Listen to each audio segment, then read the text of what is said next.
Hello welcome to it's UTV. నేను మీ నాగరాజ్ బైర్ సిటీని. రాజకీయ ఉద్దండ కుటుంబానికి చెందిన నేత అతను. గత వైభవాన్ని పునికి పుచ్చుకోవడానికి శ్రమిస్తున్న నాయకుడు అతను. రాజకీయంగా నియోజకవర్గంలో తాను చేసిన అభివృద్ధిని చూపిస్తూ సరికొత్తగా అడుగులు వేస్తున్న నాయకుడు అతను.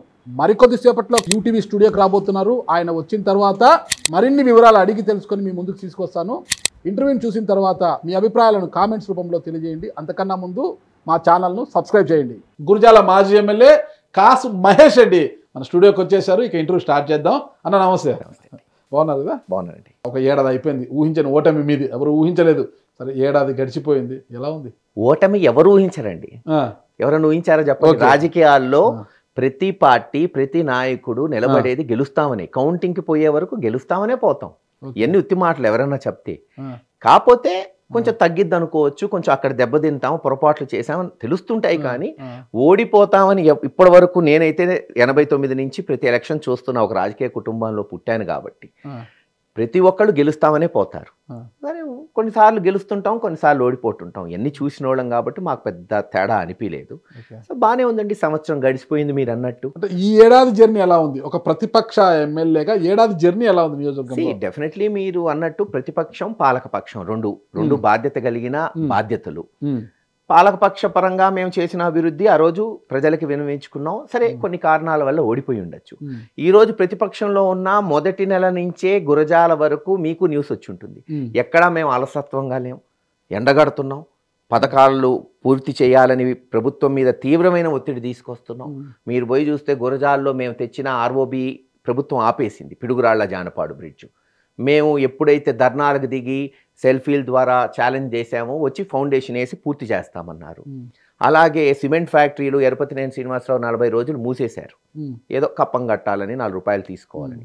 ఎప్పుడైతే మేము ప్రజా ఉద్యమం చేపడతామనుకున్నారో పేపర్లో రావటం, నేను స్టేట్మెంట్స్ ఇవ్వటం, సో దాని మీద వెంటనే ఫ్యాక్టరీలు తెరిపించాం. మరీ ముఖ్యంగా మొన్న మెడికల్ కాలేజ్ ఏదైతే మేము ప్రతిష్టాత్మకంగా తీసుకొని గురజాల పిడుగురాళ్లలో మొదలుపెట్టామో 500 కోట్లతో కాలేజ్ 60% పూర్తయింది, హాస్పిటల్ 90% పూర్తయింది.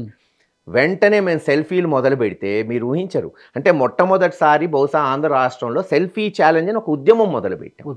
నేను జస్ట్ సెల్ఫీ తీసుకొని మీరు ఈ హాస్పిటల్ పూర్తి చేస్తారా చెయ్యరా, కాలేజ్ సరికొత్తగా అడుగులు వేస్తున్నా, ఒక కొత్త విధానం, వాస్తవం కొత్త విధానం. ఎప్పుడు ధర్నాలు చేయటం, స్టేట్మెంట్లు ఇవ్వటం, నిరసనలు తెలియజేయటం, బంధులు ఇవ్వటం, ఇది పరిపాటైంది. ఇది ఒక కొత్త ఒరవడికి మొట్టమొదటిసారి గురజాల నియోజకవర్గంలోనే నాంది పలికాం. ఒక విపరీతమైన స్పందన, అనూహ్యమైన స్పందన. ప్రతి నాయకుడు కాలేజ్ దగ్గరికి పోవటం, సెల్ఫీ తీయటం, ప్రభుత్వానికి చంద్రబాబు నాయుడు గారు ఇది ఎప్పుడు పూర్తి చేస్తారంట. చివరికి ప్రవాస భారతీయులు కూడా దాంట్లో మమేకమయ్యారు. ఎంత దూరం పోయిందంటే ముఖ్యమంత్రి గారి పేషి లోకల్ ఎమ్మెల్యేకి అక్షింతలేసి నువ్వు పోయి అది పూర్తి చేస్తామని స్టేట్మెంట్ ఇవ్వు అని చెప్తే ఆయన జీవితంలో మొట్టమొదటిసారి దాంట్లో అడుగుపెట్టి మేము సంవత్సరంలో ఇది పూర్తి చేస్తాం అంటే సోషల్ మీడియా కూడా ఎంత పవర్ఫుల్ అయిపోయింది అనే దానికి. సో దానికి కూడా నాంది పలికాం. సో సంవత్సరం రోజుల్లో ఎక్కడా అలసత్వం లేదు, ప్రజల పట్ల నిలబడుతున్నాం, ప్రభుత్వాన్ని ఎండగడుతున్నాం. అంటే మీరు అధికారంలో ఉన్న 5 ఏళ్ల పాటు 2019-24 వరకు కూడా అసలు ప్రజలకు అందుబాటులో ఉండేది తక్కువైనా ఆయనను కలవాలి అంటే దాదాపు ఒక 50 కిలోమీటర్ దూరంలో పేటకు వెళ్ళి కలవాలి, లేదంటే 250 కిలోమీటర్లో ఉన్న హైదరాబాద్కి వచ్చైనా ఆయన కలవాలి. చాలా ఇబ్బందిగా ఉండేది ప్రజలకు అనేది అప్పుడు మేము వినేవాళ్ళము కొంతమందితో. మరి ఈ రోజేమో మీరు నిత్యం ప్రజల్లో ఉంటున్నాము, సెల్ఫీలు అంటారు. సెల్ఫీది రోజు చేస్తున్నాం, మేము కూడా చూసాం. సరికొత్త విధానానికి శ్రీకారం చుట్టారు. ఎలా సాధ్యమవుతుంది? అప్పుడు కూడా నిత్యం జనంతోనే ఉన్నాం, గడప గడప చేసాం, ప్రతి ఇంటికి పోయి 70,000 ఇళ్ళు కవర్ చేసాం. లేనిది ఎప్పుడు చెప్పండి? ప్రతి మండలంలో ఆఫీస్ తీసుకున్నాం, వారానికి ఒక్కొక్క రోజు ఒక్కొక్క ఆఫీస్లో కూర్చునేవాడిని. ఎస్, కాకపోతే నసరావుపేట మా బేస్ కాబట్టి ఎంతైనా సరే నైట్కి నసరావుపేటకు వచ్చి మళ్ళీ పొద్దున పోయేవాళ్ళు. ఇంక ఇప్పుడు డెఫినెట్లీ మీరు అన్నట్టు ప్రతిపక్షంలో ఉన్నా కూడా మా బాధ్యత ఉంది కాబట్టి సమస్యలు తెలుసుకుంటూ తిరిగే తక్కువ ఉంటుంది. కానీ పిడుగురాళ్ళ ఆఫీస్ ఉంది, దాచేపల్లి ఉంది, గురజాలు ఉంది. నిత్యం వాళ్ళకి సమస్యలు తెలుసుకుంటూ మనం ప్రభుత్వాన్ని క్వశ్చన్ చేస్తున్నాం. ఈ రోజున ఓడిపోయిన తర్వాత మళ్ళా అదే జరుగుతోంది. ఆయన గురజాల్లో ఉండడం తక్కువైపోయింది, ఉంటే పేట లేదంటే హైదరాబాదు నియోజకవర్గంలో పార్టీ కోసం కష్టపడిన నాయకుల మీద కేసులు పెట్టి వాళ్ళు ఊర్లో వదిలిపెట్టిపోతున్నారు, ఇబ్బందులకు గురవుతున్నా కూడా కాసు మహేష్ రెడ్డి పెద్దగా పట్టించుకోవట్లేదు అన్న విమర్శలు ఇక్కడ వినిపిస్తున్నాయి. ఇక్కడ వినపడుతున్నాయి, అక్కడ వినపడట్లా. ఓకే. మీరు గురజాల వచ్చి కనుక్కుంటే ఇక్కడ వినపడతాయి. ఎందుకంటే ఇక్కడ నేను తక్కువ ఉంటున్నాను, ఇప్పుడు ఎక్కువ అక్కడ ఉంటున్నాను గురజాలలో కాబట్టి ఉంటున్నారు. గురజాల్లో మీకు ఆ విమర్శ మరి సరే గురుజాలలోనే ఆ విమర్శలు వస్తున్నాయి లేవు, ఎక్కడా లేవు. మా క్యాడర్ని మీరు ఎప్పుడైనా అడగండి. అందులో నాకు ఎక్కడున్నా సరే మొబైల్ ఫోన్లో వాళ్ళు చేస్తుంటారు, మిస్డ్ కాల్స్ ఉంటే నేను మాట్లాడుతుంటాను. ఏ అఘాయిత్యం జరిగినా మేము హెబియస్ కార్పస్ వేస్తున్నాం, వాళ్ళని కోర్టులో హాజరు పెట్టేటట్టు చేస్తున్నాం. ఇప్పటికి సిఐల మీద దాదాపు 10-12 కేసులు పెట్టాం. హైకోర్టులో వాళ్ళందరి మీద కూడా కేసులు నమోదై ఉన్నాయి. వీలైనంత వరకు పోరాటం చేస్తున్నాం. ఎస్, మీరు అన్నట్టు 1-2 గ్రామాలు పిన్నెల్లి కానీ తురకపాలెం కానీ పాప ఊరి నుంచి వెళ్ళిపోయిన వాళ్ళు ఉన్నారు. మొన్నే జగన్మోహన్ రెడ్డి గారిని కల్పించాం. వాళ్ళని ఎలా మళ్ళీ ఆ ఊళ్ళలోకి తీసుకెళ్లాలి ఒక ప్రోగ్రాం పెట్టి, అనేక చోట్ల ఉన్నారు పాపం అంతా సన్నకారు, వాళ్ళని ఎలా తీసుకెళ్లాలో కూడా సమాయత్తం అవుతున్నాం. అంటే మీరు చెప్పింది ఓకే, జగన్ గారిని కల్పించారంటే నాకు కూడా గుర్తొస్తుంది గుట్టుముక్కల శివారెడ్డి గారే, ఓకేనా. ఆయన టీడీపీ వాళ్ళకి ఎవరికి బాకీ లేకపోయినా అప్పుడు ఎప్పుడో 50,000 అతను బాండ్ రాసిచ్చాడు అది ఇది అని చెప్పేసి ఆయనను ఊరికే పోలీసులు వేధించడము, ఇబ్బందులకు గురి చేయడము, చాలా చాలా ఇబ్బందులు, ఊరు వదిలి వెళ్ళే పరిస్థితి వచ్చింది. ఆయన కొన్ని వీడియోలను తీసుకొని వచ్చేసి పేటలో ఉన్న మీ దగ్గరకు వచ్చి, నర్సరావుపేట మీ దగ్గరకు వచ్చి చూపిస్తున్నాయి కొన్ని విషయాలు చెప్తే, సరే నేను పార్టీ వాళ్ళకి చెప్తాను, లీగల్ సెల్ వాళ్ళకి చెప్తాను, వాళ్ళు చూసుకుంటారులే, నువ్వు ఏదైనా ఉంటే ప్రైవేట్ కేసు వేసుకో అనేసి మీరు అనడంతో ఆయన చాలా బాధపడ్డాడు. ప్రైవేట్ కేసు అంటే వాళ్ళు ఏంటంటే ప్రైవేట్ కేసు వేసే తత్వం తప్పితే ఇప్పుడు మా దగ్గర ఆస్కారం ఉండదు. పోలీసు మా మాట వినరు కదా. ఆ ప్రైవేట్ కేసులు కూడా మా లాయర్లను పెట్టి వేయిస్తున్నాం. కానీ ఇటువంటి కేసులందరికీ మేము ఇస్తున్న హామీ కూడా ఏంటంటే, మేము కూడా ఎవరెవరి దగ్గర డబ్బులు వసూలు చేస్తున్నారు, ఖచ్చితంగా రేపు వాళ్ళందరినీ కూడా వడ్డీతో సహా వెనక్కి ఇప్పించేటట్టు ప్రయత్నం చేయబోతున్నాం. కానీ ప్రస్తుతానికి వాళ్ళు ఊరట లభించడానికి ఒక లీగల్ సెల్ పెట్టింది పార్టీ. స్పెషల్లీ గురజాల్లో మేము కూడా ఒక 3-4 లాయర్ని పెట్టుకున్నాం. ఒక్కొక్క మండలానికి ఒక్కొక్క లాయర్ దత్తత తీసుకొని. ఎనీ కేసు, ఇప్పుడు ప్రైవేట్ కేసు తప్పితే పోలీసులు మా మాట వినరు కదండి, సర్వసాధారణం. పోలీసులే సక్రమంగా ఉంటే అసలు ముందు నుంచి కూడా విషయాన్ని పెద్దగా పట్టించుకోవాలి. అతను వేధిస్తున్నప్పటికీ కూడా పోలీసులు పిలిపించడం, వేధింపులు ఉంటే ఒక నాయకుడిగా మీరు వాళ్ళకి మద్దతు పోలీసుల దగ్గరికి వెళ్ళి ఎందుకు మా కార్యకర్తని వేధిస్తున్నారు, ఏం తప్పు చేస్తారు, మీతో ఉన్న ఆధారాలు ఏంటివి ఏంటని ఒక్కసారి కూడా వచ్చి అడగలేదు, ప్రైవేట్ కేసు వేసుకొని చెప్పి వదిలేయడం. పోలీసులు అడిగితేనే కదా, వాళ్ళు పట్టించుకోపోతేనే కదా, వాళ్ళ ఆన్సర్ లేకపోతేనే కదా మేము ప్రైవేట్ కేసులకు పోతుంది. లేకపోతే ప్రైవేట్ కేసుకు పోవాలి. మీరు అండగా నిలబడాలి కదా. మొదటి నుంచి ఆయన మిమ్మల్ని వచ్చి కలిసేంత వరకు ఊరుకొనడం కన్నా, కలవకపోతే సమస్య ఎట్ట తెలుస్తుంది? అసలు అతను నా దగ్గరికి రాకపోతే, సమస్య చెప్పకపోతే నాకు సమస్య ఎట్ట తెలుస్తుంది? ఊహించుకోలేం కదా. అతను వచ్చిన తర్వాత అతనే కాదు, ఇటువంటి కొన్ని వందలు ఉన్నాయి. మీకు పిడుగురాల ఎంపీపీ వెంకయ్య అండి, ఉన్నది వెంకయ్య, ఆయన విషయంలో కూడా కొన్ని బెయిల్ తెచ్చుకున్నాం కదా. ఆయన మీద SC/ST కేసు పెడితే యాంటిసిపేటరీ బెయిల్ సాధించాం హైదరాబాద్ లో. అలా 2 కేసుల్లో బెయిల్ వచ్చినాయి. సో లీగల్ టీం గతం కన్నా మెరుగ్గా పనిచేస్తుంది. కానీ కేసులు కూడా చిల్లర కేసులు టీడీపీ వాళ్ళు పెట్టే పాపం అన్యాయంగా దాడులు 1-2 ఊళ్ళల్లో. మాకు చేతనైనంత వరకు లీగల్ అసిస్టెన్స్ ఇస్తున్నాం. కొన్ని చోట్ల ఇప్పుడు దాచేపల్లి లాంటి చోట ఆ రోజు నేను లేకపోయినా మొత్తం క్యాడర్ని పంపించి ఇంచుమించు పోలీస్ స్టేషన్ మీదకి వాళ్ళు పోయి, ఆ తర్వాత మళ్ళీ సీనియర్ నాయకులందరూ వచ్చి ఆ సిఐ మీద కేసులు పెట్టాము. ఈరోజు హైకోర్టులో మీరు చూస్తే దాచేపల్లి పిడుగురాల సిఐల మీద దాదాపు 10-11 కేసులు నేనేసినయే ఉన్నాయి. అంటే వీళ్ళ ద్వారానే ఎవరైతే బాధితులు ఉన్నారో, కొట్టిన వాళ్ళు కానీ వీళ్ళని కానీ వాళ్ళని సముదాయించి వాళ్ళ చేతే అయిపోయటం జరిగింది. అంటే గతంలో ఎరపతినేని గారు ఎమ్మెల్యేగా ఉన్నప్పుడు 2014-19 వరకు ఉన్నప్పుడు మైనింగ్ ద్వారా మీకు గుర్జాలంటే పెద్దగా పిడుగురాలు ఇదంతా మైనింగ్ ఎక్కువ ఉంటుంది అనమాట. ఎప్పుడు ట్రాక్టర్లు తిరుగుతూనే ఉంటాయడ. 1000 కోట్లు సంపాదించేశారు అది ఇదని ఆ రోజు మీరు మీ పార్టీ వాళ్ళు పెద్ద ఎత్తున విమర్శలు చేశారు. మీరు అధికారంలోకి వచ్చిన తర్వాత మీకు కూడా నెలకు దాదాపు 7 కోట్ల ఆదాయం ఉంది మైనింగ్లోనే అన్ని విమర్శలు కూడా వచ్చాయన్నమాట. అసలు ఇంత జరిగింది కదా, మరి అప్పట్లో ఆయన మీద కేసులు గట్రా వచ్చాయి. మీరు ఆయన మళ్ళీ అధికారంలోకి వచ్చిన తర్వాత మీపై కూడా విమర్శలు వచ్చాయి కదా.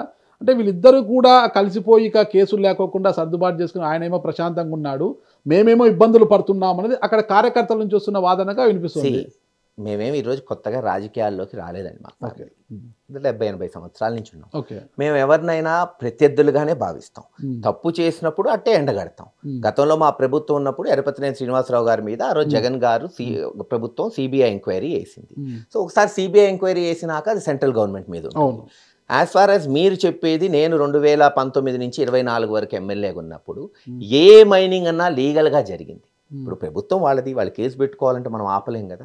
బట్ మీరు లీగల్గా పర్మిషన్ తీసుకొని రాయల్టీ కట్టి ఎవరైనా కావచ్చు, మా ఫాలోవర్స్ అంతా, నేను ఎక్కడ మైనింగ్ అయితే చేయలేదు, మా ఫాలోవర్స్ అందరు చేశారు, చాలా మంది చేశారు. అబద్ధం ఎందుకు, దాచేపల్లి మండలంలో ఒక 10-15 మంది నాయకులు చేసుకున్నారు, అఫీషియల్ లీగల్ పర్మిషన్. ఇప్పుడు లేకపోతే ఈ పార్టీకి పెట్టేవాళ్ళు కదా. మీద మరి అప్పుడు అన్ని విమర్శలు వచ్చేందుకు ట్రిప్పలు ట్రాక్టర్లు విమర్శ చేయడానికి ఎవరి మీదైనా చేయొచ్చుగా, నేను కూడా నాగరాజు గారి మీద చేయొచ్చుగా, ఏదైనా చేయొచ్చుగా.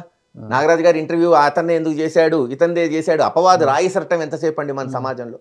కానీ లీగల్గా చేసామా, ఇల్లీగల్గా చేసామా? లీగల్గా చేయటం తప్పు లేదు, గవర్నమెంట్ ల్యాండ్ మీరు అఫీషియల్గా పర్మిషన్ తీసుకొని రాయల్టీ కట్టి చేయటంలో ఎవరు క్వశ్చన్ చేయలేం కదా దాన్ని. మీ 5 ఏళ్ల పరిపాలనలో మీ నియోజకవర్గంలో మొత్తం మైనింగ్ అంతా కూడా నిజాయితీగా అఫీషియల్గా అంటే అన్ని అనుమతులు తీసుకొని నిజాయితీగానే జరిగిందని అంతరాత్మ సాక్షి ప్రమాణం చేయగలగా? ఖచ్చితంగా చేయగలుగుతాను. ఓకే, అంతరాత్మ కన్నా దేవుడి కన్నా ఇంక పెద్ద దేవుడు చేయడానికి అంతకన్నా గొప్పది లేదు కదా. 100కి 200% ఎక్కడ ఇల్లీగల్ జరగనీలేదు. ఎందుకు జరగనీలేదు అంటే అది ఎప్పటికైనా తలకాయన మొత్తం లీగలే. ఎనీథింగ్ 90 to 95% వరకు మనం చేయగలుగుతామండి. ఒక 5-10% ఇల్లీగల్. ఇప్పుడు ఫర్ ఎగ్జాంపుల్ మీరు రాయల్టీలు తీసుకుంటున్నారు, నేను ఏం చేయగలుగుతాను, మా నాయకుడు పర్మిషన్ కావాలన్నప్పుడు పర్మిషన్ ఇప్పిస్తాను, రాయల్టీ కట్టమంటాను. మీరు ఒక 10 టన్నులు కట్టలేదనుకో, అది నేను రోజు చూడను కదా. బట్ నేను చెప్పేది 80 to 90% లీగల్గా జరిగింది. ఒక 5-10% ఎక్కడన్నా ఉంటే జరుగుండొచ్చు, జరగలేదు. ₹1 దుర్వినియోగమైనా కూడా దాన్ని కాపాడాల్సిన బాధ్యత ప్రజాప్రతినిధిపై ఉండదంటారా? ఖచ్చితంగా ఉంటుంది. కానీ ఎంతవరకు ఉంటుంది? ప్రజాప్రతినిధి ఎమ్మెల్యేనా అన్నిటికీ బాధ్యుడా? అధికారులు కాదా? మైనింగ్ ఆఫీసర్స్ కాదా? వాళ్ళందరూ నడిపించేది కద్దరే కదా. ఎందుకు ఉంటుంది కద్దరే? రోజు డే టు డే మేము మానిటర్ చేయం కదా. ఇప్పుడు డే టు డే బాబు వాళ్ళకి లైసెన్స్ వచ్చింది కరెక్ట్గా చూసుకో అని చెప్తాం, కానీ డే టు డే మైనింగ్ వాడు కట్టాడా, వాడు రప్ప తీసాడా, రాయి తీసాడా, ట్రాలీ వేసాడా రోజు చూడం కదా. డే టు డే మానిటరింగ్ ఉండదు కదా. బట్ ఓవర్ అండ్ లార్జ్ మీరు చూస్తే 2014 నుంచి 19 వరకు టీడీపీ చేసిన మైనింగ్లో 99% ఇల్లీగలు, మాది 95% లీగలు. అదే తేడా కనపడుతుంది కదా. గురజాల నియోజకవర్గంలో నాకు తెలిసి 1983 అనుకుంటా మీ నాన్నగారు కాసు కృష్ణారెడ్డి గారు అప్పుడు 1923లో జూలకంటి నాగిరెడ్డి గారి పైన పోటీ చేసి ఓడిపోయారు. దాదాపు 18 నుంచి 19% ఓటుతో ఓడిపోయారు నాన్నగారు. అదే నియోజకవర్గం నుండి ఆయన కుమారుడైన మీరు 2019లో ఎరపతినేని గారి మీద అనుకుంటా 13% ఓట్లతో ఏమో మీరు గెలిచారు. తిరిగి 2024 వచ్చేసరికి బొమ్మ తిరిగిపడింది, అదే 13% తేడాతో మళ్ళీ ఓడిపోయారు అనమాట. ఎందుకు ఇది అసలు 5 ఏళ్లలో ఇది ఎలా జరిగిందంట? కాసు కృష్ణారెడ్డి గారు ఓడిపోయినంత మాత్రాన తక్కువ నాయకుడు కాదు, మహేష్ రెడ్డి గెలిచినంత మాత్రాన గొప్ప నాయకుడు ఏం కాదు. నేను అలా భావించను. గెలుపు ఓటములు అందరికీ వస్తాయి.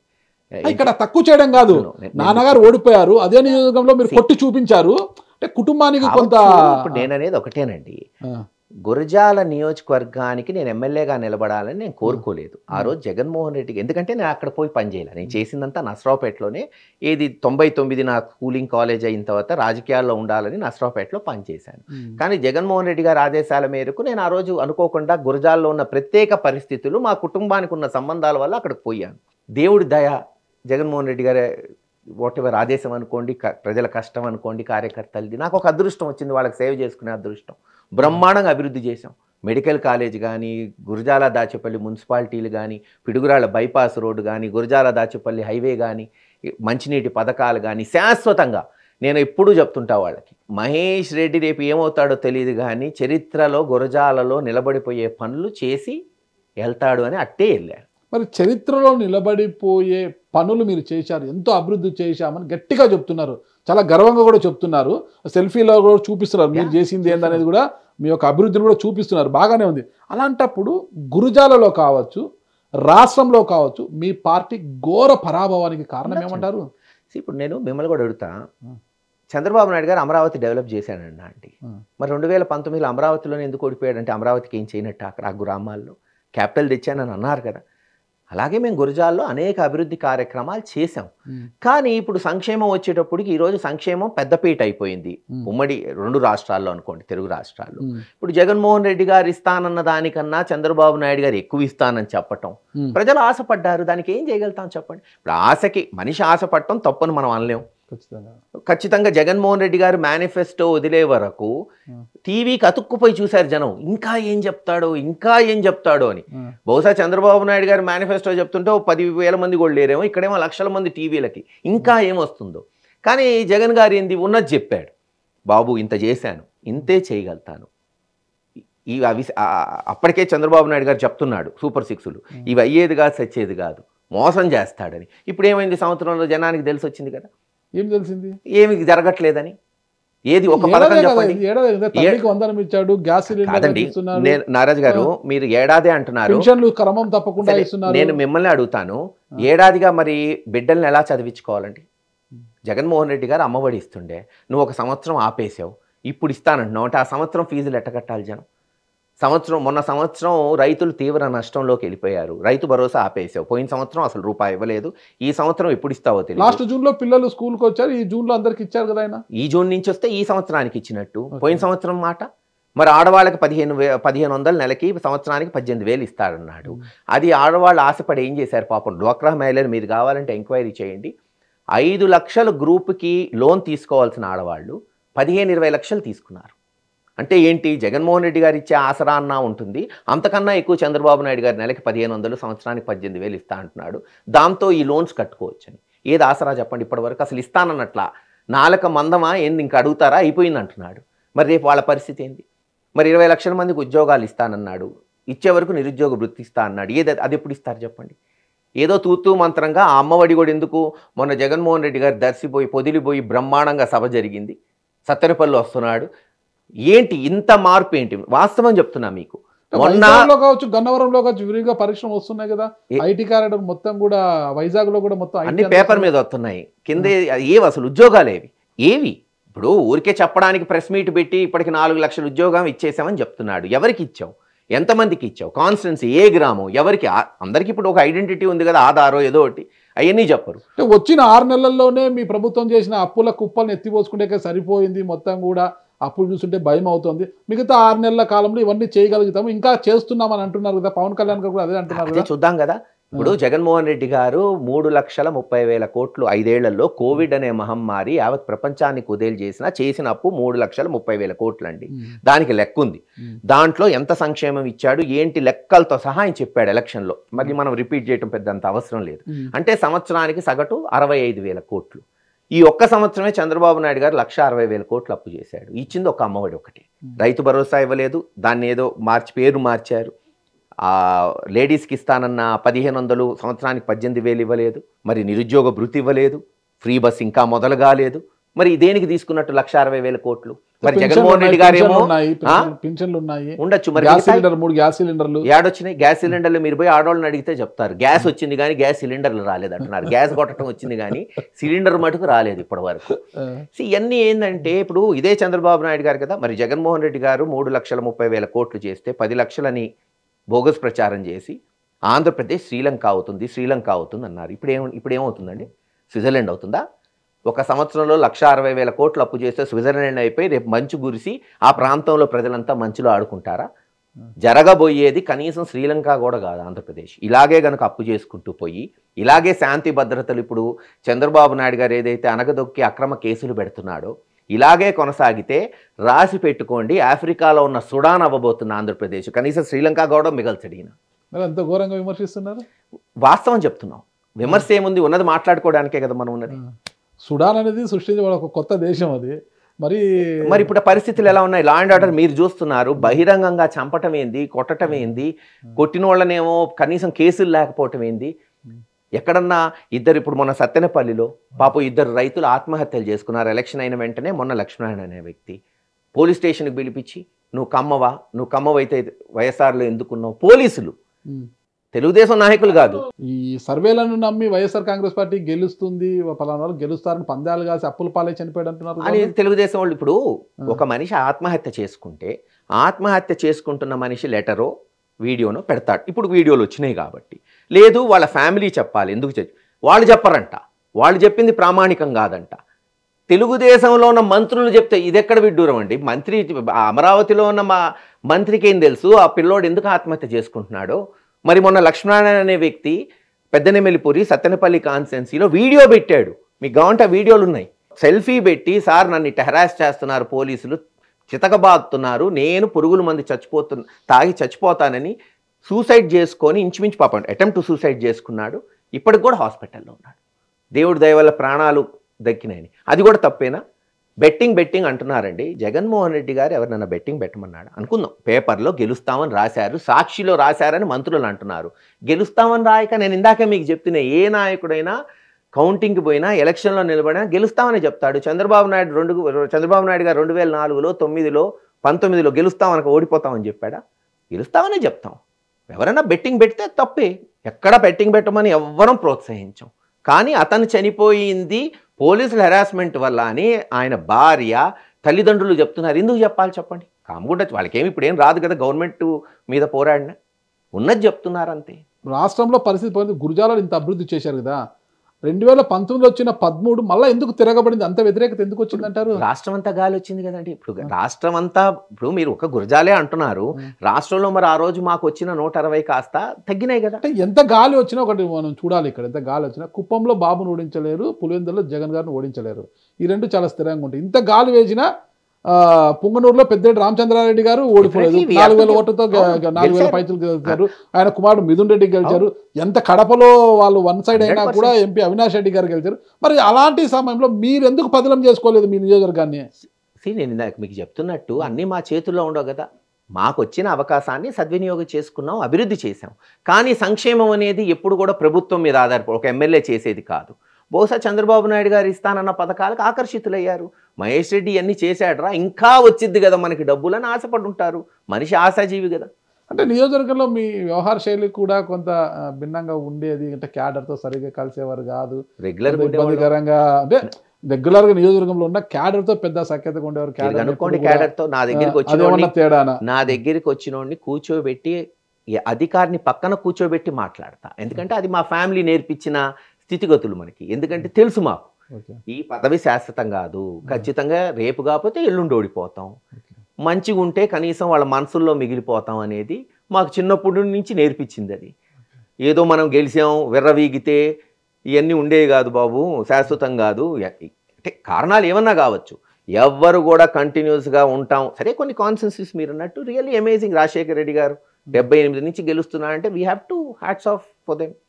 ఓకే, పల్నాడు జిల్లా అధ్యక్ష పదవికి కాస్ మహేష్ రెడ్డి గారు పెద్ద ఎత్తున ప్రయత్నించలేదండి.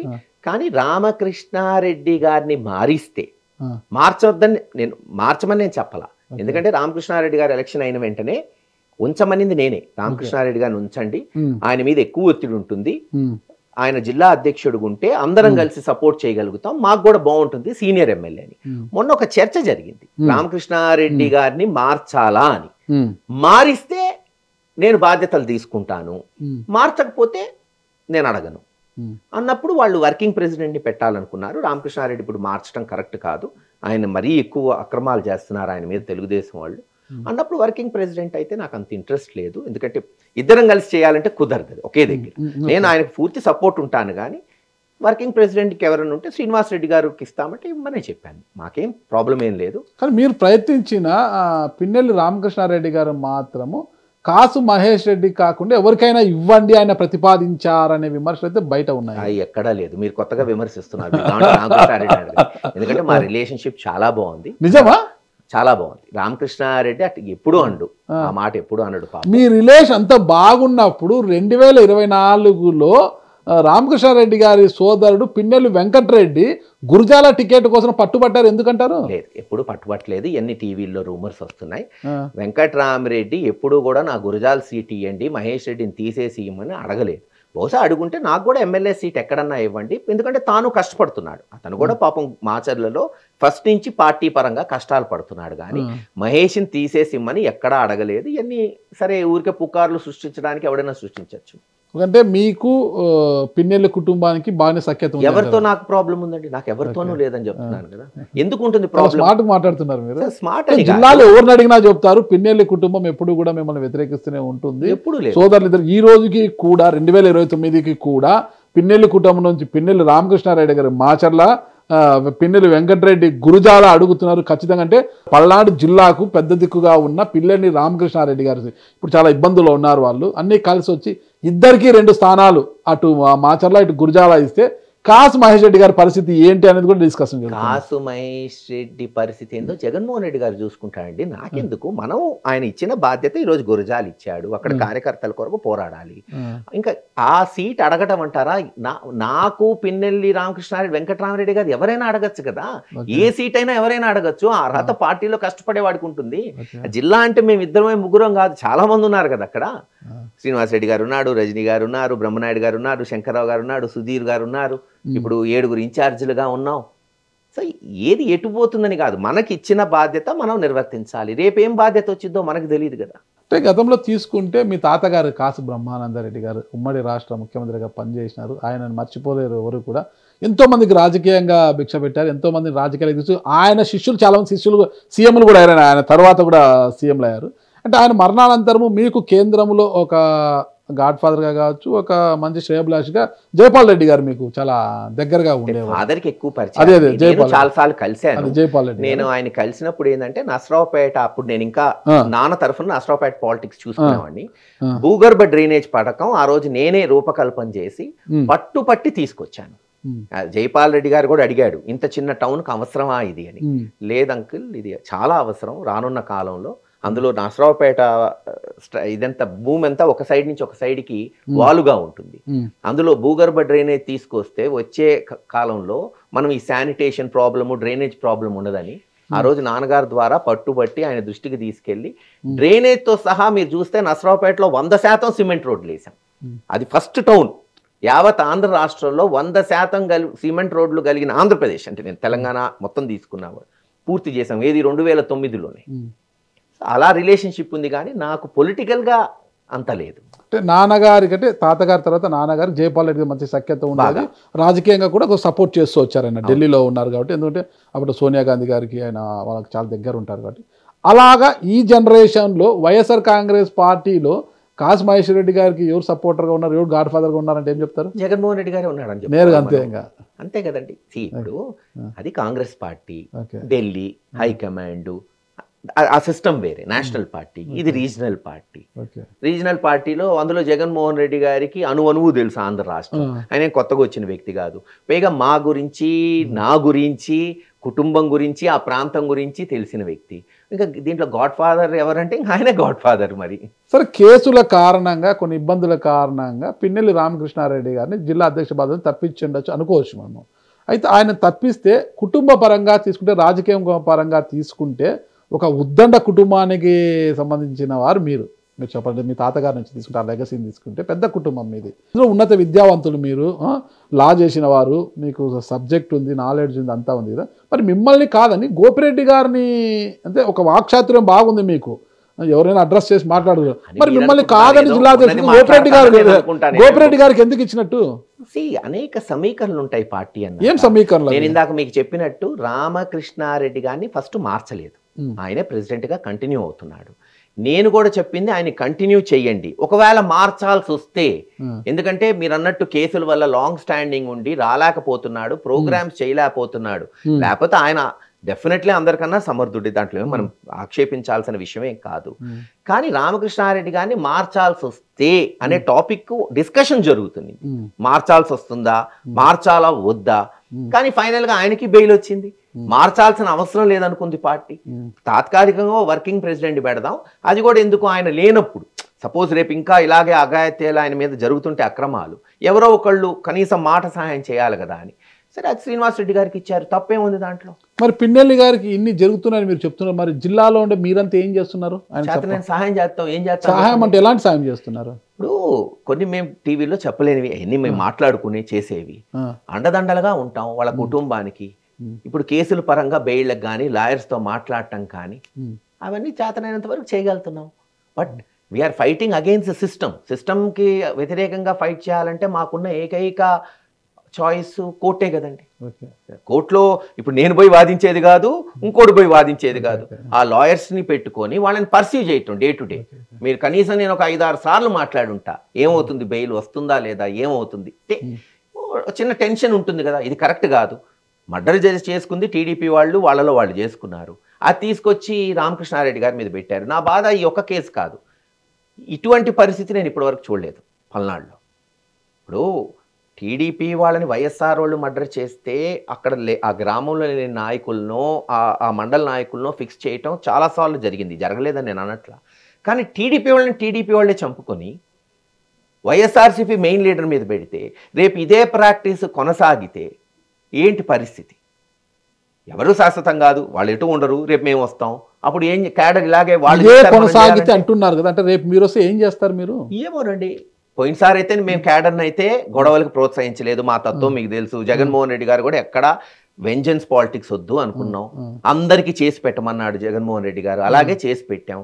కానీ ఈరోజు ఆ పరిస్థితి లేదు కాదుగా. చంద్రబాబు నాయుడు గారే చెప్తున్నారుగా, వైఎస్ఆర్సీపీ నాయకులకి కార్యకర్తలకి పనులు చెయ్యొద్దు, కేసులు పెడుతున్నారు. బహుశా రేపు నేను వస్తే నేను కూడా ఆపలేనేమో అనిపిస్తుంది. మా నాయకులకి కార్యకర్తలు అంత హింసిస్తున్నారు.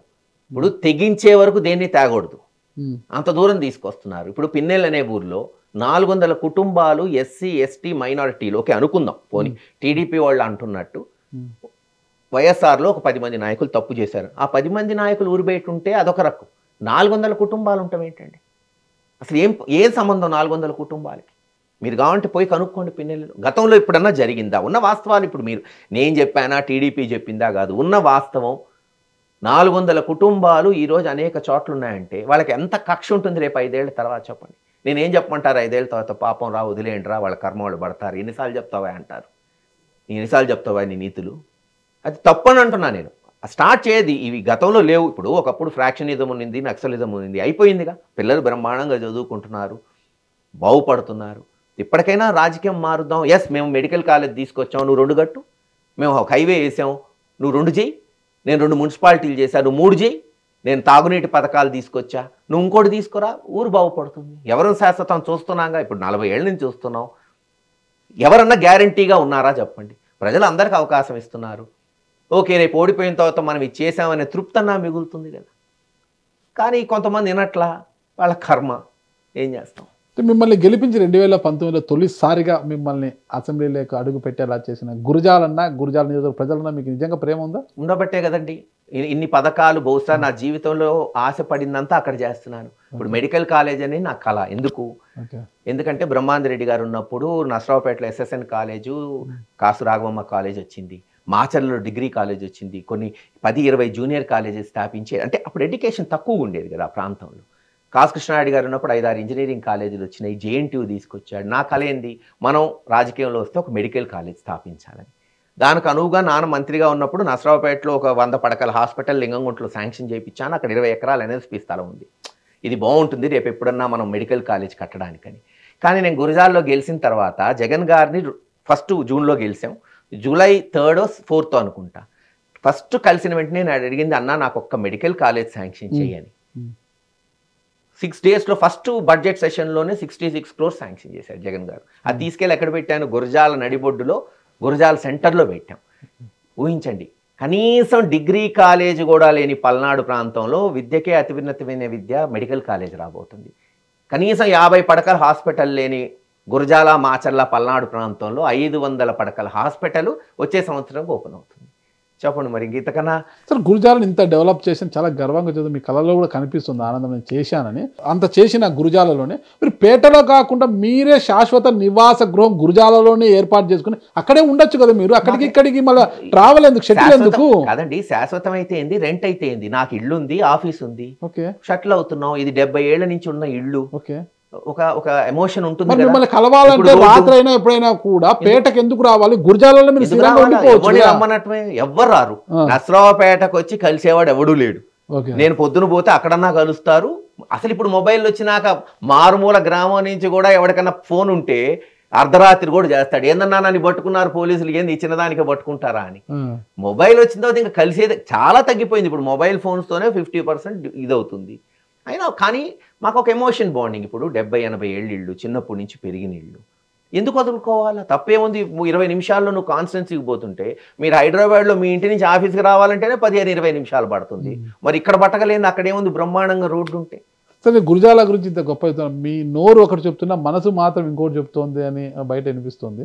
చెప్పండి, ఆ మనసు ఏం చెప్తుందో నా మనసుకు తెలియదు. నోరేమో తెలిస్తే గురజాలను ఇది చేశా అది చేశా ఆ భవిష్యత్తులో ఇంకా చేస్తాడు, మనసు మాత్రము 2029కి పేటకు పోవాలి, నరసరావుపేటకు పోవాలి, నరసరావుపేట నుంచే పోటీ చేయాలని మనసు చెబుతోంది అని అంటున్నారు. మరి ఏది ఇప్పుడు మేము గత 30-40 ఏళ్ళ నుంచి నరసరావుపేటలో చేశాం కాబట్టి అది ఎప్పుడు మాకు ఆపాదిస్తూనే ఉంటారు. ఎందుకు ఆపాదించడం, ఎందుకంటే మేము అక్కడ ఉన్నాం కాబట్టి. కానీ నేను ఇందాక మీకు చెప్పినట్టు నేను గురజాల పోవటం యాదృచ్ఛికం, నేను కోరుకున్నది కాదు, ఆశపడింది కాను, నా అదృష్టంగా భావిస్తా. ఎందుకంటే నరసరావుపేటలో మేము చాలా డెవలప్ చేసాం, సంబంధాలు ఉన్నాయి. కానీ పల్నాడు ప్రాంతంలో మళ్ళీ ఒకసారి నాకు ఒక అవకాశం వచ్చింది. ఇది ఒక అదృష్టం అనుకోండి, ఒక జాక్పాట్ అనుకోండి. అప్పుడు 1923లో నాన్నగారు పోటీ చేశారు, మళ్ళీ ఇప్పుడు మీరు చేశారు. అంతే కదా, నాన్న ఎంపీగా ఉన్నప్పుడు రైల్వే బ్రాడ్ గేజ్ లైన్ వచ్చింది. విజయభాస్కర్ రెడ్డి గారు ఉన్నప్పుడు ఆ బ్రిడ్జ్ తీసుకొచ్చారు, పొందుగల బ్రిడ్జ్. లేదు, పోలీస్ సబ్ డివిజన్ గురజాల్లో పెట్టారు. ఇలా అనేక జరిగినాయి. కానీ నాకు అవకాశం, నేను ఎంపీ అవుతానని నేను ఎప్పుడు ఆశపడలా. ఎమ్మెల్యే, నేను నరసరావుపేటకి ఎమ్మెల్యే అయినా నరసరావుపేటలోనే చేయగలుగుతా, కానీ గురజాల్లో చేయలేను కదా. ఈ అవకాశం జగన్మోహన్ రెడ్డి గారి వల్ల, వైఎస్ఆర్సీపీ వల్ల, ఆ పార్టీ వల్ల వచ్చింది. మీరు అన్నట్టు బ్రహ్మాండమైన ప్రాజెక్టులు తీసుకొచ్చాం. అవన్నీ పూర్తి చేసే వరకు ఖచ్చితంగా నేను అక్కడే ఉంటాను. ఖచ్చితంగా గురజాలలోనే, ఖచ్చితంగా. పేట మీద ఏమాత్రం దృష్టి లేదు. ఎందుకు ఉండాలంటే గోపిరెడ్డి గారు డిస్టర్బ్ చేయాలి. నేను ఒకటే అడుగుతున్నా, నేను గురజాల్లో ఎమ్మెల్యే అయినా నరసరావుపేటలో అయినా ఎమ్మెల్యేనే కదా, మార్పే ఉండదు కదా. నేను ఇందాక చెప్పినట్టు నరసరావుపేటలో నేను 2000 నుంచి 2014 దాకా ఇంచుమించు 14 సంవత్సరాలు నేను ఎమ్మెల్యే కాకపోయి ఉండొచ్చు, ఫాదర్ మినిస్టర్ అయినా ఎమ్మెల్యే అయినా నేనే సమస్తం చూసుకున్న, అభివృద్ధి కానీ ప్రజలకు అందుబాటులో. కొత్త ఏముంది, ఇది నాకు కొంచెం ఛాలెంజింగ్గా ఉంది. కార్యకర్తలు ఆ రోజు, నేను నిజంగా చెప్పాలంటే, నేను పోయిన రోజు జగన్మోహన్ రెడ్డి గారు ఒకటే చెప్పాడు, నువ్వు చూడు ఒక 6 months. నేనేం చెప్పానంటే, నాకు తెలియదన్నా, నేను ఎప్పుడు అక్కడ పనిచేయలేదు, నాన్నకి తాతకోళ్ళకి సంబంధాలు ఉన్నాయి, కానీ నేను ఎప్పుడు నష్టపడి, నువ్వు పోయి ఒక 6 months చూడు, చాలా దారుణంగా ఉన్నాయి పరిస్థితులు. నువ్వు ఒకవేళ 6 months చూసి నీకు ఇష్టం లేకపోతే అప్పుడు ఆలోచిద్దాం అన్నట్టు. నేను ఫస్ట్ డే పోతుంటే అండి, మీరు నమ్మరు, ఒక 10,000 మంది జనం వచ్చారు ఎవరికి వాళ్ళు. ఒక 500 నుంచి 1000 మంది పోలీసులు ఉన్నారు. ఎరపతినేని శ్రీనివాసరావు గారు గెస్ట్ హౌస్లో కూర్చొని, అంటే భయపెట్టడానికి, అసలు ఏంటి మహేష్ వస్తే ఏంటి భయపెట్టాలని. ఆ రోజే నిర్ణయించుకున్నా, ఖచ్చితంగా రాజకీయం చేస్తే పల్నాడులోనే చేయాలి, తేల్చుకుందాం. జరిగింది ఏమైంది, గెలిపోవటమేగా, అంతే కదా. గెలుస్తామా ఓడతామా తలరాత, అదేమి ఆయన చేతుల్లో లేదు, నా చేతుల్లో లేదు. మనం కష్టపడితే మన తలరాత బాగుంటే దేవుడి దయ వల్ల గెలుస్తాం. అట్టే గెలిచాం, మంచి చేసాం. సరే, కాలం కలిసి రాలేదు, ఓడిపోయాం. ఈ రోజుకి ఎరపతినేని అంటేనే అందరూ మైనింగ్ డాన్ అంటారు కదా. ఈ రోజు అందరూ సిట్టింగ్ ఎమ్మెల్యే కూడా ఆయనతో అదే స్థాయిలో తలపడుతున్నారా? ఖచ్చితంగా, మీరు వచ్చి కనుక్కోండి. ఓకే, నేను ఇందాక మీకు చెప్తేనే, సిమెంట్ ఫ్యాక్టరీలు మోయిపిస్తే తెరిపిచ్చా, బ్రిడ్జ్ మొదలు పెట్టించా. చచ్చినట్టు నిన్న పరిగెత్తుకుంటూ పోయి తన జీవితంలో మొట్టమొదటిసారి మెడికల్ కాలేజ్ ఆవరణలోకి పోయి, ఇది సంవత్సరంలో పూర్తి చేస్తాను ఆయన చేతే చెప్పించా. అన్ని మెడికల్ కాలేజ్ అమ్ముకోవడానికి రెడీ అయింది తెలుగుదేశం ప్రభుత్వం, మీకు తెలుసు. 17 మెడికల్ కాలేజ్ అమ్మాలంటే ఈసారి గవర్నమెంట్ చేతే కమిట్ చేయించా, మేమే పూర్తి చేస్తామని. అదే కదా పోరాటం. నేనేమి పోరాటం అంటే ఒకరిని కొట్టడమో తనటమో కాదు. ప్రతిపక్షం అంటే ప్రజల గళాన్ని మనం సమర్థవంతంగా వినిపించగలిగితే అది ప్రభుత్వం మీద ఒత్తిడి వచ్చింది. అరే, ప్రజలు తిరుగుబాటు వస్తుందేమో, తిట్టుకుంటున్నారేమో, మనకు వ్యతిరేకత వచ్చిద్దేమో అని ప్రభుత్వం మీద ఒత్తిడి తేవాలి. అదే చేస్తున్నాం. ఓకే, అంటే భవిష్యత్తులో అంటే పేటకు పోను, నేను గురజాలను ఉంటానని చెప్తున్నారు. ఖచ్చితంగా అది చాలా గట్టిగా కూడా చెప్తున్నారు. ఇప్పుడు పిన్నెల్లి సోదరులు కష్టాల్లో ఉన్నారు కాబట్టి 2029కి మాచర్లతో పాటు గురజాలను కూడా అడుగుతున్నారు అని ఇప్పటి నుంచే వస్తుంది. నిజంగా జగన్మోహన్ రెడ్డి సృష్టిస్తున్నట్టున్నారు. ఓకే, సృష్టి ఏమో కానీ జగన్మోహన్ రెడ్డి గారు కన్విన్స్ అయ్యి సోదరులు ఇద్దరికి టికెట్లు ఇస్తే మరి మహేష్ రెడ్డి గారి పరిస్థితి ఏంటి? నేను ఇలా చెప్పాను, మీ గాడ్ ఫాదర్ ఎవరంటే జగన్మోహన్ రెడ్డి గారు అని చెప్పాను. నిజంగా జగన్మోహన్ రెడ్డి గారు మహేష్ రెడ్డి బదులు ఇంకొక ఇస్తానంటే ఇవ్వనియండి, తప్పే ఉంది. నాకు ఇంకోటి ఇస్తాడు కదా, ఇంకోటి ఎక్కడ ఏమో అది ఆయన ఇష్టం. ఎమ్మెల్యే ఇస్తాడో, ఇంకో పదవి ఇస్తాడో, పార్టీ పదవి ఇస్తాడో, ఇంకో సముచిత స్థానం కల్పిస్తాడో, అది ఆయన చూసుకోవాల్సిన, అది ఆయన ఇష్టం కదండి. ఇప్పుడు జగన్మోహన్ రెడ్డి గారు నన్ను ఎక్కడ వాడుకోవాలి, ఎక్కడ నా చేత పని చేయించాలో అంత తెలియని నాయకుడు కాదు కదా. 175 ఎమ్మెల్యేలు చూసుకుంటున్న నాయకుడు. మహేష్ వద్దులే, ఈసారి పార్టీకి పనిచేయి, పార్టీ అభ్యర్థి పనిచేయండి, చేస్తారా? చేద్దాం, ఎలాంటి అసంతృప్తి లేకోకుండా. అరే ఇప్పుడు నేను దాకా చెప్పా, మీరు మనం ఒక సిస్టంలోకి వచ్చినప్పుడు ఆ నాయకుడిని నమ్ముకొని చేస్తూ ఉంటే ఆ సిస్టమ్ మనల్ని కాపాడిద్ది. మనం అనుకున్నదే కరెక్ట్ అనుకుంటే కుదరదు కదా. కొన్నిసార్లు జరగచ్చు, మనకు కూడా అన్యాయం జరగచ్చు. అంత మాత్రాన మనం కుదేలైపోతే, గతంలో చేయలేదా? కాసు కృష్ణారెడ్డి గారు ఆ రోజు ఎంపీగా కోరుకున్నాడు, రోసయ్య గారికి టికెట్ ఇచ్చారు, మేమందరం చేశాం కదా, చేసి గెలిపించుకున్నాం కదా. ఆ తర్వాత రాజమోహన్ రెడ్డి గారు వచ్చారు, జనార్దన్ రెడ్డి గారు వచ్చారు. వాస్తవంగా వాళ్ళు ఎవరు నసరావుపేటకి సంబంధించిన వాళ్ళు కాదు, కానీ క్యాడర్లు ఏమనింది, కాసుకృష్ణారెడ్డి గారు లోకలే బెటర్ క్యాండిడేట్ అని. కానీ పార్టీ సిచ్యువేషన్, ఇప్పుడు మాజీ ముఖ్యమంత్రులు వాళ్ళని ఎక్కడో ఒకటి అకామిడేట్ చేయాలి, నసరావుపేటలో అకామిడేట్ చేయాలి, నువ్వు పోయి ఎమ్మెల్యేగా నిలబడి అన్నప్పుడు విన్నారు కదా. మరి ఎవరిమైనా వినాల్సిందే, అందరు వింటారండి. జగన్మోహన్ రెడ్డి గారి పార్టీలో వెనకండా ఉండే నాయకుడు లేడు, కాస్మహేశ్వరుడు అయితే వినాల్సిందే. ఒకటండి ఒక చిన్న విషయం, 2024లో ఎన్నికల సమయంలో ఎంత నష్టపోయారు? ఇప్పుడు టీవీలో ఆయన ఎందుకు అడుగుతున్నారంటే మాకు కొన్ని రూల్స్ రెగ్యులేషన్స్ ఉంటాయి కదా, దారుణమైన పరిస్థితులు. కానీ ఇక్కడ ఎరపతినేని మీరు మిలాఖత్ అయ్యి ఇద్దరు కూడా ఒకే అంకె అనుకొని, ఒకే సంఖ్య అనుకొని ఓటర్లకు పంపిణీ చేశారు. ఎందుకంటే ఎలక్షన్స్ అంటేనే ఓటర్లకు ఇప్పుడు పండగ, దసరా, దీపావళి, సంక్రాంతి కాదు, ఎన్నికలు అంటేనే పండగ వాతావరణం. అది నాగరాజు గారు ఇందాక మనం మాట్లాడుకున్నట్టు నీచాది నీచమైన సిస్టము ఓటుకు డబ్బులు ఇయటమే. అది ఉన్నంత కాలం ఈ రాజకీయాలు బాగుపడవు. ఓటుకు డబ్బులు ఇవ్వకుండానే మీరు గెలుస్తున్నారా? నేను దాని గురించి ప్లస్ చెప్పను, మైనస్ చెప్పను. కానీ వర్స్ట్ సిస్టము 95 నుంచి వచ్చింది. 95కి ముందు లేదు ఈ సిస్టమ్. ఇది సిస్టాన్నే క్యాన్సర్ లాగా తినేస్తుంది. ఎస్, ఒక్క విషయం మీకు చెప్తాను. మీరు ఇందాక చెప్పారు కదా, రాజకీయ హిస్టరీ ఉన్న కుటుంబం, పెద్ద కుటుంబం, ఎంత కుటుంబం అయినా ఈ రోజున నేను ఎలక్షన్స్లో నిలబడాలంటే పార్టీ సహాయం, ఎంపీ సహాయం లేకుండా నిలబడే పరిస్థితి నాది కాదు. నేను చేసుకున్న వ్యాపారాల వల్ల నాకు కాస్తో కూస్తో ఉన్నాయి, కానీ మా నాన్న కానీ మా తాత కానీ ఒక 50,000 రూపాయలు కూడా నా జీవితంలో ఎప్పుడు ఇవ్వలేదు. ఇది వాస్తవం. మీకు నాకేమి మీరు అంటున్న క్యాన్సర్ మీరు మందే వేయలేకపోతున్నారా? వేయలేకపోతున్నామండి, వాస్తవంగా చెప్తున్నాను. ఆ విషయంలో ఫెయిలియరే, అందరం ఫెయిలియర్లే పొలిటీషియన్స్. ఇది ఎందుకు ఇలా జరుగుతుంది? అందరు దీంట్లో ఈ ఊబిలో చిక్కుకొని పోయి నష్టపోతున్నారు. ఇది ఆపితేనే మళ్ళీ మీకు ఒక మంచి వాతావరణం వస్తుంది. కానీ అక్కడే కాదు, తెలంగాణ తీసుకోండి, కర్ణాటక తీసుకోండి, ఇది ఒక్కొక్క స్టేటు ఎందుకో అదృష్టవంతులు. రాజస్థాన్లో లేదు, ఢిల్లీలో లేదు, బీహార్. మనకెందుకు ఈ దరిద్రపు సిస్టమ్ వచ్చిందో అది కూడా చెప్తున్నా కదా. 95-96 నుంచి తీసుకొచ్చింది మీరే కదా, చంద్రబాబు నాయకులు కదా, రాజకీయ నాయకులు కదా. రాజకీయ నాయకులు చంద్రబాబు నాయుడు గారు మొదలు పెట్టారు. మీరు అన్నట్టు ఎవరు దాన్ని ఆపట్లేదు. ఆపితే మంచిదే. మొన్న ఎప్పుడో తిరుపతి ఎలక్షన్ అప్పుడు జగన్మోహన్ రెడ్డి గారు ఆపాలని ట్రై చేశాడు పాపం, బైపోలప్పుడు ఆపుదామని. మరి ఎందుకనో ఇక్కడ ఏం లేదండి, సింపుల్. ఇది ఆపాలంటే ఆంధ్ర రాష్ట్రంలో 2 నాయకులు తెలుసుకుంటే అయిపోతుంది. చంద్రబాబు నాయుడు గారు, ఆయన జగన్మోహన్ రెడ్డి గారితో మాట్లాడి ఆపితే అయిపోయినట్టే కదా. నువ్వు పంచొద్దు, నేను పంచొద్దు. ఎవడు మూడో నాయకుడు ఉన్నాడు కదా, ఆ 3 నాయకుడితో కూడా మాట్లాడారు. ఏమైంది? రాష్ట్రం కొరకు, దేశం కొరకు. ఇప్పుడు మన దేశంలో వార్ వచ్చింది, దేశం అంతా ఒకటైంది కదా. అనేక పార్టీలు వాళ్ళకి ఎన్నో ఇవి ఉన్నా కూడా ఒకటయ్యారు కదా. మరి దీని కొరకు ఎందుకు కాలేము మనం? కానీ ఇది కావాలంటే సీనియరు ముఖ్యమంత్రిగా ఉన్నోడే ఒక అడుగు ముందు వేసి ఇది చేద్దాం, రేపు లోకల్ బాడీ వస్తుంది, రమ్మనండి తెలుగుదేశం వాళ్ళు ముందుకు వచ్చి ఆపుదాం. ఈ ఉత్తి మాట అండి, డబ్బులు పంచినందువల్లే గెలుస్తామనేది అది పిచ్చి ఆలోచన అంతే. ఇప్పుడు ఇన్ని ఎలక్షన్లు చూస్తున్నా 95 నుంచి. ఎక్కువ ఇచ్చినోడు కూడా ఓడిపోయాడు, తక్కువ ఇచ్చినోడు కూడా గెలిచాడు, ఇవ్వనోడు కూడా గెలిచిన దాఖలాలు ఉన్నాయి. అసలు ఇవ్వమని జనం ఏమైనా కోరుకున్నారా? ఆయన ఇస్తాడని ఈయన ఇస్తున్నాడు, ఈయన ఇస్తున్నాడని ఆయన ఇస్తున్నాడు. ఎవడిమ్మంటున్నాడు? ఇప్పుడు అటు అనుకుంటే తెలంగాణలో 2018 కాదు 19 పార్లమెంట్ ఎలక్షన్కు అనుకుంటా మరి ఉత్తమ్ కుమార్ రెడ్డి గారు 2-3 మన కోమటిరెడ్డి వెంకటరెడ్డి గారు, రేవంత్ రెడ్డి గారు గెలిచారు. వాళ్ళని డబ్బులు పంచలేదు ఆ రోజున. ఎట గెలిచారు మరి?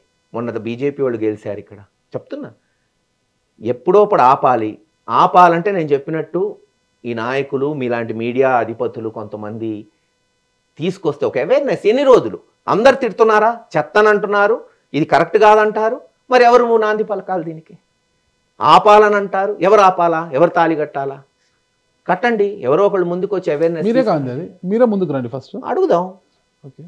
నేనే రేపు లోకల్ బాడీకి ముందు నేనే డిమాండ్ ఫస్ట్ స్టార్ట్ చేస్తాము, బాబు ఆపుదాం. కానీ నా బలం చాలదే. మీరు అన్నట్టు నా బలం కాదు, ట్రై చేద్దాం. ట్రై చేయాలని అంటున్నా, నేనే స్టార్ట్ చేస్తానంటున్నా. ఖచ్చితంగా తెలంగాణ ఉద్యమం కోసం కేసీఆర్ గారు కూడా ఒకరే ఫస్ట్ ఉద్యమం ఒకరితోనే మొదలైంది. ఒకరు స్టార్ట్ అయ్యి తెలంగాణ రేపు అడిగేదే. సరే, దానికి అధికార పక్షం సానుకూలంగా ఉంటుందా, వ్యతిరేకంగా ఉంటుందో నా చేతుల్లో ఉండదు కదా. ఖచ్చితంగా ఇది ఆపాలి అని అడిగేది నాతోనే మొదలు పెడతాను. చూద్దాం మరి మార్పు వస్తుందా లేదా అనేది. సరే, వైసీపీకి భవిష్యత్తు ఉందంటారా? ఎందుకు ఉండదండి, బ్రహ్మాండంగా ఉంది. 2029 అధికారంలోకి వస్తారా? జగన్మోహన్ రెడ్డి గారు ఖచ్చితంగా ముఖ్యమంత్రి అవుతాడు. అవునా? పవన్ కళ్యాణ్ గారు ఎలా వస్తారో మేము చూస్తామంటున్నారు కదా. మొన్న నేను చెప్పాను కదా, మీరు చూసారో లేదో, ఇది ఎలా గెలుస్తుంది ఇందిరాగాంధీ గారు అనుకున్నారు ఆ రోజు. బ్రహ్మానందరెడ్డి గారు 1977లో ఆమెను సస్పెండ్ చేశారు. ఎమర్జెన్సీ అయిపోయింది, ఇంకేముంది, ఇందిరాగాంధీ కాంగ్రెస్ పార్టీ ఓడిపోయిందని. ఆమె కాంగ్రెస్ అయ్యని పెడితే ఆంధ్రప్రదేశ్లో హేమీలు వెంగళరావు గారు అందరూ, బ్రహ్మానందరెడ్డి గారు అందరూ ఒకవైపు ఉన్నారు. ఇందిరాగాంధీ గారితో 2-3 నాయకులే అసలు సీట్లు అడిగిన వాళ్ళు లేరంట. ఆమెకు మెజారిటీ వచ్చింది. ఇటు 30-40 మందే గెలిచారు, మొత్తం అటు గెలిచారు. 83లో రంగులు వేసుకున్న వ్యక్తి ఎన్టీ రామారావు గారు ఏం చేస్తాడు, మొత్తం మేమందరం గెలిచిపోయి ఇందిరాగాంధీతో అనుకున్నారు. గెలిచాడా లేదా? 89లో రాజీవ్ గాంధీ గారు చెన్నారెడ్డి గారితో అన్నాడంట, ఇంకా ఎన్టీ రామారావు గారి దెబ్బకి మనం గెలం ఈసారి ఆంధ్రప్రదేశ్లో కూడా. మీకు గుర్తుందో లేదో, ఆ రోజు రాజశేఖర రెడ్డి గారు, సాయి ప్రతాప్ గారు, కాసు కృష్ణారెడ్డి గారు అందరు యంగ్స్టర్స్ ఎంపీగా నిలబడ్డారు. ఆయన ఆర్డర్ అది రాజీవ్ గాంధీ గారిది, కష్టం స్టేట్లో రామని. చెన్నారెడ్డి గారు ఒకటే చెప్పాడంట, mister Rajiv Gandhi, I will defeat NTR and show you అని. ఒక సామాన్యుడి చేతిలో ఎమ్మెల్యేగా ఓడిపోయాడు ఎన్టీ రామారావు. 2004లో 99 నుంచి 2004 మన అందరికి బ్రహ్మాండంగా చంద్రబాబు నాయుడు గారు ఒక వెలుగుతున్నాడు మీడియాలో. ఆహా చంద్రబాబు గారు, ఓహో చంద్రబాబు గారు. ఆయన మీద అటాక్ జరిగిందని 6 నెలలు ముందుకు కూడా తీసుకొచ్చాడు ఎలక్షన్. కాంగ్రెస్ ఏముందిలే అనుకున్నాడు. మరి ఒంటి చేత్తో రాజశేఖర రెడ్డి గారు గెలిపించాడు కదా. 2019లో ఇంకేముంది, జగన్మోహన్ రెడ్డి గారు మార్నింగ్ వాక్ ఈవినింగ్ వాక్ అన్నారు తెలుగుదేశం వాళ్ళు. గెలిచారా లేరా? So don't under estimate opposition. అప్పుడే చావు దెబ్బ తగిలేది. సో పవన్ కళ్యాణ్ గారికి చెప్పేది, రాజకీయంగా చేయండి. సమర్థవంతమైన ప్రతిపక్ష నాయకుడు అతను. పోరాడి తన సొంత బలంతో పార్టీని నిలబెట్టుకొని గెలిచాడు. ఓడిపోయి ఉండొచ్చు, ఓటమి ఆయన ఓడిపోలేదు ఆయన అంతకుముందు. సో ఏది పడితే అది మనం మాట్లాడతామంటే అది కరెక్ట్ కాదు. ఈరోజు ఎవరు ఒప్పుకున్నా ఒప్పుకోకపోయినా ఆంధ్రప్రదేశ్లో వైఎస్ఆర్సీపీ, తెలుగుదేశం బలమైన పార్టీలు. జనసేన కూడా బలం పుంజుకుంది, కానీ బలమైన పార్టీలు ఈ రెండు. ఇప్పుడు చూస్తే మీ పార్టీలో విజయసాయిరెడ్డి గారు లేరు, బాలినేని శ్రీనివాసరెడ్డి గారు లేరు, పదవులు అనుభవించిన జగన్ గారితో జైలు జీవితం అనుభవించిన విజయసాయిరెడ్డి లేరు, మోపిదేవి వెంకటరమణ గారు లేరు, వాళ్ళ నాని గారు లేరు. మహామహులంతా కూడా పార్టీని వీడి వెళ్ళిపోయారు.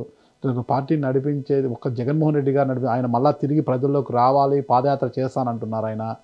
ఇదంతా సహకరిస్తుందంట. విజయసాయిరెడ్డి గారు జగన్మోహన్ రెడ్డి గారు సృష్టించిన నాయకుడే కదండి. విజయసాయిరెడ్డి గారు స్వతహాగా రాజకీయ నాయకుడు కాదు కదా, రాజకీయ కుటుంబం నుంచి వచ్చిన వ్యక్తి కాదు కదా. జగన్మోహన్ రెడ్డి గారు సరే, ప్రతి మనిషిలో ప్లస్ ఉంటుంది, మైనస్ ఉంటుంది. ఆయనలో ఏదో ప్లస్ చూసే ఆయన దీనికి సమర్థుడని కొన్ని పొజిషన్స్ ఆయనకు అప్పచెప్పాడు, ఇంకొన్ని తీసుకొస్తాడు. ఇప్పుడు ఇందిరాగాంధీ గారు చనిపోతే రాజీవ్ గాంధీ గారు రాలా? రాజశేఖర రెడ్డి గారు చనిపోతే జగన్మోహన్ రెడ్డి గారు రాలా? అది వారసత్వం కాదు నేను అనేది.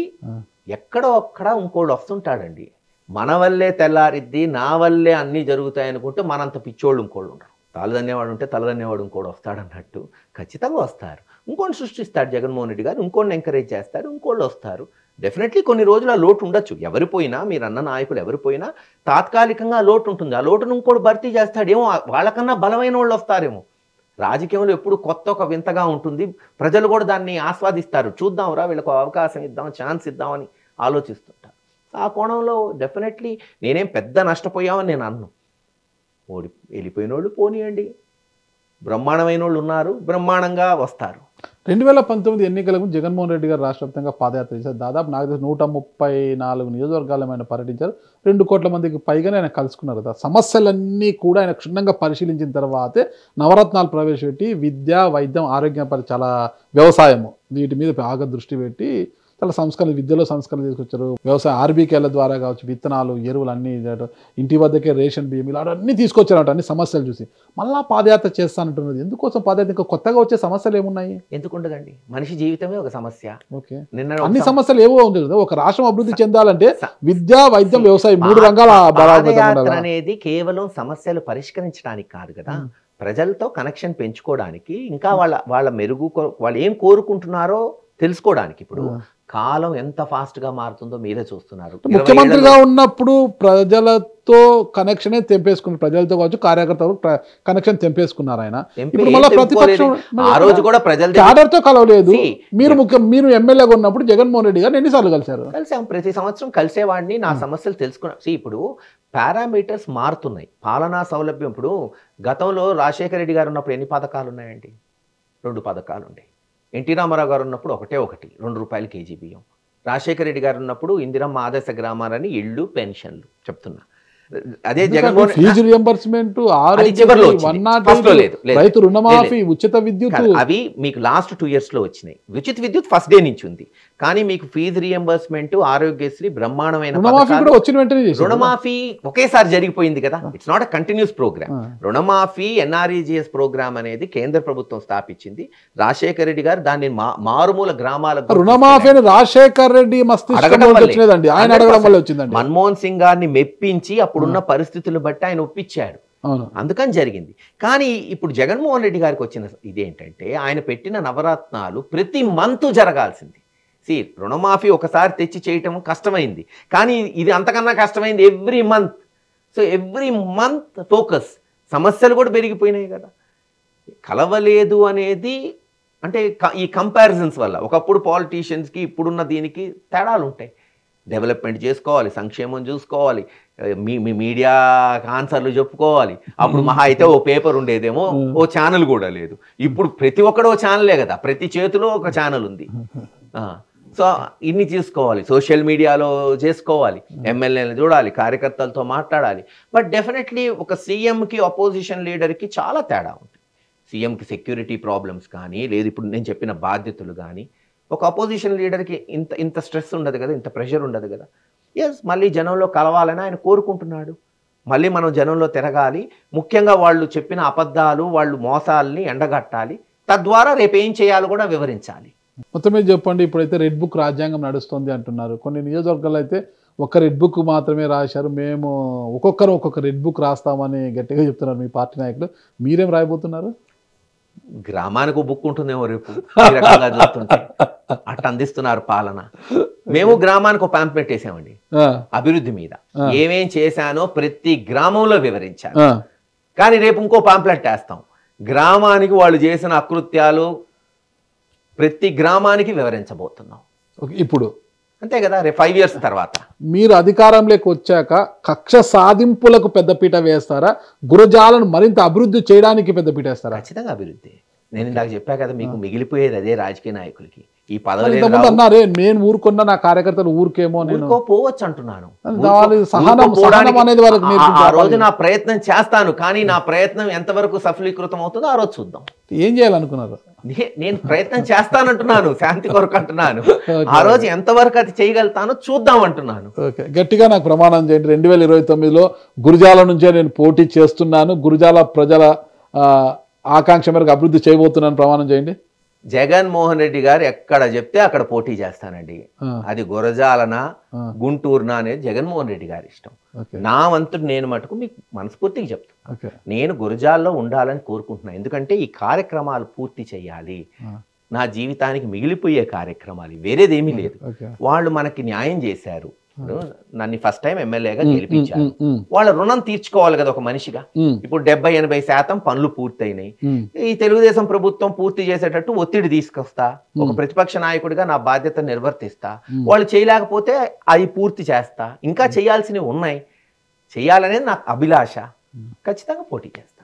చూద్దాం మరి జగన్మోహన్ రెడ్డి గారు మిమ్మల్ని ఎక్కడి నుంచి బరిలోకి దింపుతారు, ఎక్కడి నుంచి మీరు బరిలో ఉండబోతున్నారు ఏంటనేది కూడా చూడాలంటే 2029 వరకు మనం వేచి చూడక తప్పదు. థ్యాంక్ యూ మహేష్ రెడ్డి గారు. Thank you.